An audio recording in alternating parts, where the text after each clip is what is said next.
Canada's housing crisis is top of mind right across the country, and now Prime Minister Justin Trudeau has shared the government's plan to deal with it.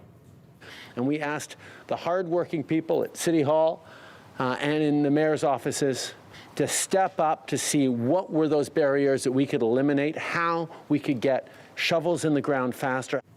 So Trudeau was in London, Ontario, to give the city $74 million through the federal Housing Accelerator Fund to build 2,000 new homes. And the housing minister, also there, is urging more municipalities to apply for those funds. With us this morning is Maddie Mediwake. He's the director of the University of Toronto's Infrastructure Institute, frequent guest on the show. Good to have you back. Hi, Anne-Marie. Nice to be with you. So as outlined by the Housing Minister and the Prime Minister, cities and towns can apply for funding through the Federal Housing Accelerator Fund by pitching their plans to increase home building rates by at least 10%. So London's pitch included, among other things, allowing for high-density housing developments to be built without rezoning and for up to 4 housing units to be built on a single property. That's a big change. The Prime Minister called this pitch visionary. Would you agree with that assessment? I would say this is a good start, but it's a drop in the bucket compared to what we need. The proposal is to get 2,000 housing units built over the next 3 years. To put that in context, we need 3.5 million housing units across the country by 2030. So we are really trying to play catch up here. We need proposals that are highly ambitious and that are moving at warp speed. So this is a start. We do need zoning that allows for increased density and more units on lots. But we need a whole lot of other measures in order to make this a reality. So aside from the money, the $74 million, what will London and other municipalities receive, and what will they need to carry out for their plans to build these new homes? Well, they do need zoning changes. They need changes in their structures and procedures to streamline them so things can go quicker.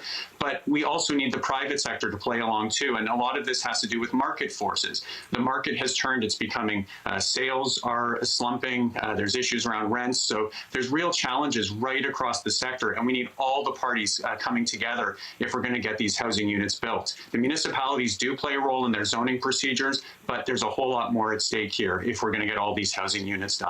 So more deals through this Housing Accelerator Fund are expected soon. The fund was in the 2022 budget. It allocates $4 billion with the goal of building 100,000 new homes, which wouldn't have been built otherwise. This has all the keywords. It has money, new builds, more spaces. But is this federal municipal partnership an effective strategy for tackling this giant gap that we have? 3.5 million homes needed.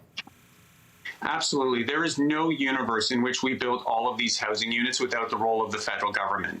Historically, when we have built a lot more homes, it's been through the federal government providing direct funding and support to municipalities, but we need all the partners at the table as well. The provincial governments play a really big role in zoning and land use policy, and then we need the private sector and the nonprofits to come together because they're actually going to be the ones that build most of this housing. And we need the workforce, we need all of the pieces coming together if we're going to ever meet these ambitious targets.